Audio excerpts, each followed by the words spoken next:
दुनिया में कुछ ऐसी भी चीज़ें हैं जिसके बारे में हमें मालूम नहीं, पर जब हमें मालूम होता है हम काफ़ी ज़्यादा हैरान होते हैं। इस कहानी में हमें ऐसा ही कुछ दिखाया जाता है। इस कहानी की शुरुआत होती है प्रोफेसर हॉपर से। वो कई सालों से एक रिसर्च पे काम कर रहा था। इस रिसर्च में वो खोए हुए लोगों को ढूंढ रहा था जो कई सालों से लापता हो चुके थे। इस लापता लोगों में उसके माता पिता और उसकी छोटी बहन भी शामिल थी। वो उन सभी को ढूंढता ढूंढता एक वैन के करीब आ जाता है। वो वैन खोल के देखता है तो उसे एक डायरी मिलती है। इस डायरी में काफ़ी अजीबोगरीब तरह के चित्र बनाए हुए थे। हॉपर अपने साथ एक डॉग को लाया था जिसका नाम बॉस था। इस जगह पे आने के बाद बॉस जोर जोर से भौंकना शुरू कर देता है। बॉस समझ चुका था कि इस जगह पे खतरा है। हॉपर भी उसकी बात भांप चुका था, पर वो अपने मंजिल के इतने करीब आने के बाद यहाँ से वापस नहीं जाना चाहता था। अभी ये सब देख ही रहा था तभी उसे एक पहाड़ी नजर आती है। उस पहाड़ी के अंदर एक गुफा बनी हुई थी। हॉपर ने सोचा क्यों ना उस गुफा के अंदर जाकर देखा जाए। वो चलता चलता उस गुफा के करीब आ जाता है। उसका कुत्ता बॉस अभी भी भौंक रहा था। हॉपर जब उस गुफा के अंदर झांक के देखता है तो उसे एक आदमी नजर आता है।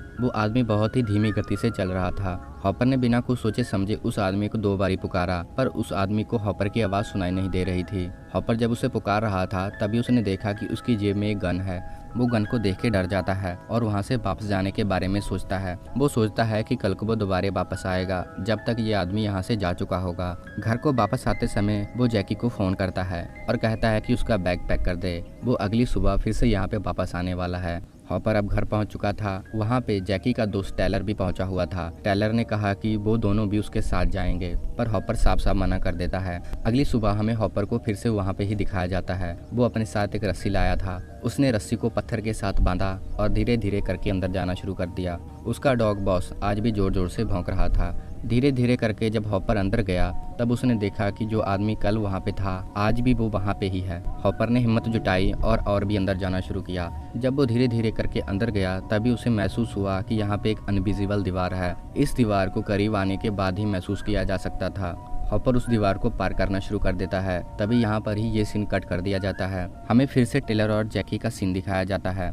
टेलर काफ़ी ज़्यादा चिंतित था क्योंकि 2 दिन हो चुके थे। हॉपर का कोई अता पता मालूम नहीं था। टेलर ने जैकी को कहा क्यों ना हम हॉपर को ढूंढने के लिए जाएं। जैकी भी मान चुकी थी, पर इन दोनों के पास वहां तक जाने के लिए कोई कार नहीं थी। तो टेलर ने कारा को फ़ोन किया क्योंकि कारा के पिता के पास एक जीप थी। कारा ने अपने पिता से बात की। उसका पिता जीप देने के लिए मान गया, पर कारा की एक और शर्त थी। उसकी बहन बीब्स जो 13 साल की थी वो स्कूल प्रोजेक्ट पे काम कर रही थी। उसने इन दोनों को कहा कि वो अपने साथ बीब्स को भी लेकर आएगी।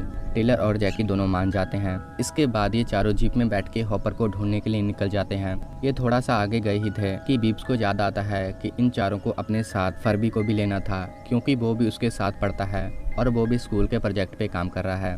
जिसके बाद कारा जीप को घुमाती है और फर्बी के घर के पास ले आती है। ये चारों फर्बी को भी जीप में बिठाते हैं और हॉपर को ढूंढने के लिए निकल पड़ते हैं। कुछ समय बीतता है। ये पांचों उसी वैन के करीब आ चुके थे। इस वैन को देख के हमें साफ साफ मालूम हो जाता है कि हॉपर भी इसी जगह पे था। ये सभी उस जगह का जायजा ले ही रहे थे तभी जैकी को एक रस्सी दिखाई देती है। ये रस्सी दूसरी ओर बनी हुई गुफा के अंदर जा रही थी। हॉपर दूसरी गुफा से अंदर गया था। ये गुफा दूसरी गुफा थी। जैकी उस रस्सी का पीछा करते करते अंदर की ओर चली जाती है। जैकी जब और अंदर जाती है वो देखती है कि यहाँ से रस्सी टूटी हुई है। इसका दूसरा सिरा नीचे की ओर दिखाई देता है। वो वापस आके सारी बातें इन सभी को बताती है।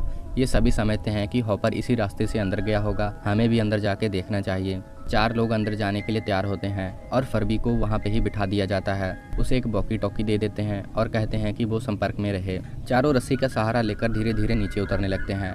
कारा सबसे नीचे थी। वो पहले उतरती जा रही थी। जब वो और नीचे गई उसे भी अनविजिबल दीवार महसूस हुई। यहाँ पे हवा का दबाव बदल रहा था। जब वो दीवार पार करने लगती है यहाँ से सीन कट कर दिया जाता है। हमें फिर दूसरी ओर हॉपर को दिखाया जाता है। हॉपर उस दीवार को पार कर चुका था। जब उसने दीवार पार की वो आदमी काफ़ी तेज़ी से अंदर की ओर चला गया। हॉपर ने भी उस आदमी का पीछा करते करते अंदर जाना शुरू किया। जब वो थोड़ा सा और अंदर गया उसे अंदर से आवाज़ सुनाई दी, यहाँ से चले जाओ, यहाँ से चले जाओ। हॉपर उस आवाज़ को सुन के डर जाता है। वो वहाँ से भागना शुरू कर देता है। वो भागता भागता गुफा के बाहर आता है। जब वो गुफा के बाहर आता है वहाँ का सीन बदल चुका था। यहाँ जैसे पहले छोटे छोटे पहाड़ थे अब बहुत बड़ा जंगल बन चुका था। वो भागता हुआ अपनी कार के पास गया। उसकी कार भी बहुत ज़्यादा पुरानी हो चुकी थी। जब उसने कार को स्टार्ट किया कार स्टार्ट ना हुई। उसने बाहर निकल के देखा तो उसे जीप दिखाई दी। उसने सोचा क्यों ना उस जीप की बैटरी से इस कार को स्टार्ट किया जाए। जब वो जीप के पास पहुंचा वो समझ चुका था कि जैकी और टेलर ढूंढते हुए भी वहां पे आ चुके हैं, पर उसे ये नहीं मालूम था कि वो दूसरी गुफा से अंदर गए हैं। हॉपर उस रास्ते से अंदर जाना शुरू कर देता है जिस रास्ते से वो अंदर गया था। वो धीरे धीरे करके फिर से वो ही अनविजिबल दीवार पार करता है। हमें फिर से सीन कट करके टेलर की ओर का सीन दिखाया जाता है। ये चारों नीचे की ओर उतर चुके थे। ये चारों इधर उधर का जायजा ले रहे थे। बीब्स और जैकी गुफा की ओर अंदर जाना शुरू कर देते हैं। तभी इन दोनों को अंदर से आवाज़ सुनाई देती है कि यहाँ से चले जाओ, यहाँ से चले जाओ। इस आवाज़ को सुन के ये दोनों डर जाते हैं और ये सब बातें कारा और टेलर को बताते हैं। कारा जब ये सब सुनती है वो जल्दी से जल्दी करके रस्सी के ऊपर चढ़ना शुरू कर देती है ताकि वो ऊपर चढ़ के वापस से इन तीनों के ऊपर घींच सके।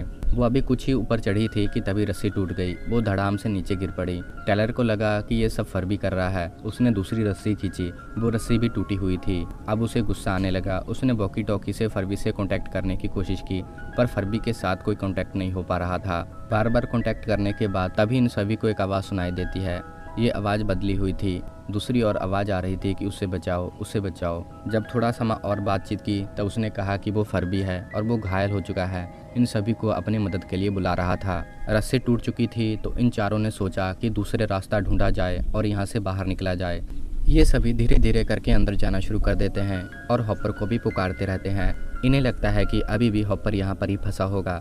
जब ये सभी और आगे जाते हैं तभी ये देखते हैं फर्बी नीचे गिरा हुआ था। अब वो मर चुका था। ये सब समझ ही नहीं पाते कि ये सब कैसे हुआ। अभी तो उनको 1 घंटा ही यहाँ पे हुआ था और फर्बी नीचे कैसे आया और उसकी मौत कैसे हो गई। फर्बी के पास एक कैमरा था तो इन सभी ने उस कैमरे में देखना शुरू किया।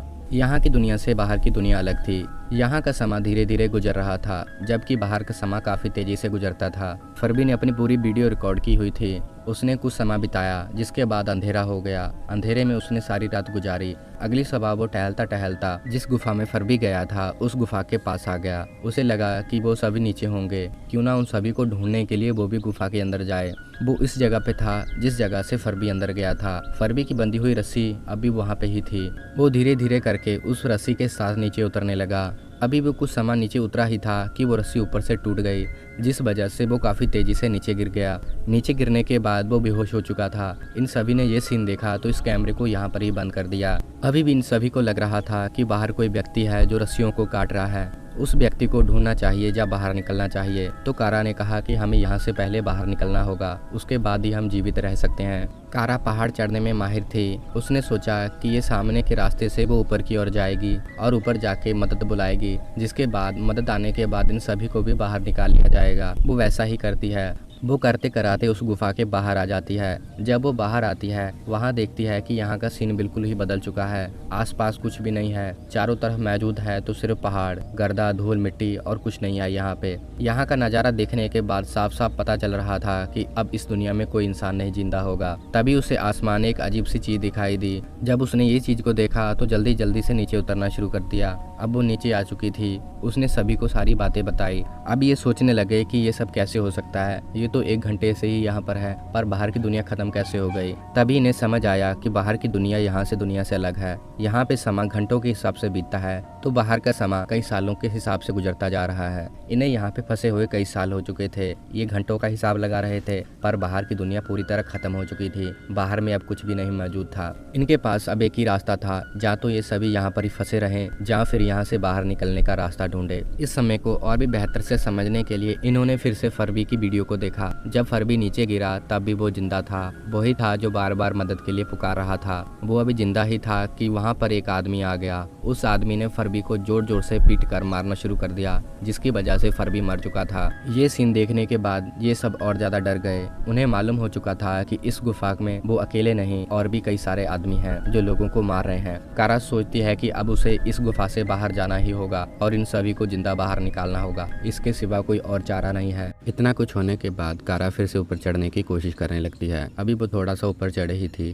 तभी अचानक से ऊपर से एक अजीब सी चीज नीचे गिरती है। देखते ही देखते वो चीज एक सीढ़ी में बदल चुकी थी। तभी हमें ऊपर से एक आदमी नीचे आता हुआ दिखाई देता है। उसने अजीब से कपड़े पहने हुए थे और उसके मुंह पे मकोठा लगा हुआ था। जब वो आदमी नीचे आया तभी इस जगह पे रहने वाले आदि मानव ने सभी पे हमला करना शुरू कर दिया। मुकोटे वाला आदमी काफी ताकतवर था। उसने इन सभी आदि मानव को मारना शुरू कर दिया। वो सभी आदि मानव को गले में लटा लगाकर सभी को कैद करता जा रहा था। ये सभी यहाँ से भागने लगे। भागते भागते ये काफी अंदर चले आते हैं। अंदर आके देखते हैं तो एक काफ़ी बड़ी गुफा बनी हुई थी। यहाँ पे रोशनी भी मौजूद थी। जब उसने और अंदर जाकर देखा, बाकी सभी आदि मानव यहाँ पर ही रहते थे। उन सभी आदि मानव को देख के फिर से ये सभी वहाँ से भागना शुरू कर देते हैं। टेलर उन सभी आदि मानव का मुकाबला करने लगता है। कुछ समय तक मुकाबला करने के बाद वो आदि मानव टेलर को मार देता है। अब वो बाकी सभी को ढूंढने के लिए बाहर निकल पड़ते हैं। इधर कारा, जैकी और बीब्स छुपे हुए थे। कारा उन दोनों को कहती है कि आदि मानव वहाँ से जा चुके हैं, मुझे जाकर वहाँ देखना चाहिए। जैकी और बीब्स वहाँ पे ही बैठते हैं और कारा अंदर जाके देखना शुरू करती है। जब वो अंदर जाती है काफ़ी ज़्यादा हैरान होती है,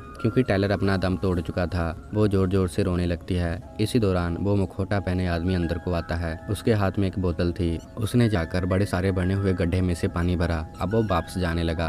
कारा जोर जोर से रो रही थी। मुखौटे वाले आदमी को लगा कि ये लड़की अच्छी है और ये आदमी भी अच्छा है। उसने टेलर को उठाया और उस पानी में डुबो दिया। पानी में डुबोने के बाद टेलर जिंदा हो चुका था। जाने कि इस पानी की खासियत थी, जिस भी आदमी पर यह पानी डाला जाए वो आदमी जिंदा हो जाता था। मुखौटे वाला आदमी अभी ये सब कर ही रहा था कि तभी बाकी आदि मानव फिर से वापस आ जाते हैं। मुखौटे वाला आदमी उन सभी से फिर से लड़ाई करना शुरू कर देता है। देखते ही देखते वो फिर से सभी आदि मानव के गले में पट्टा डाल के बांधना शुरू कर देता है। सभी बंध चुके थे, पर इसी दौरान मुखौटे वाले आदमी का मुखौटा उतर जाता है। वो काफी आगे समय से आया था, जिसकी वजह से वो सांस भी नहीं ले पा रहा था। टेलर, कारा उसकी काफी मदद करने की कोशिश करते हैं, पर वो आदमी मर चुका था। इसके बाद ये सभी सोचते हैं कि हमें जल्द से जल्द यहाँ निकलना होगा। वो फिर उसी आदमी का गैजेट का इस्तेमाल करते हैं और आगे जाके सीढ़ी का प्रयोग करते हैं। सभी जल्दी जल्दी से उस सीढ़ी पे चढ़ने की कोशिश करने लगते हैं। कारा सबसे ऊपर थी, वो जल्दी जल्दी चढ़ती जा रही थी। इसी दौरान वो आदि मानव वहाँ पे आ जाते हैं। कारा काफी ऊपर जा चुकी थी। ऊपर देखा तो ऊपर पानी नजर आ रहा था। जाने की किताब में जैसे लिखा हुआ था, अगर यहाँ से बाहर निकलना है तो पानी से होकर निकलना होगा।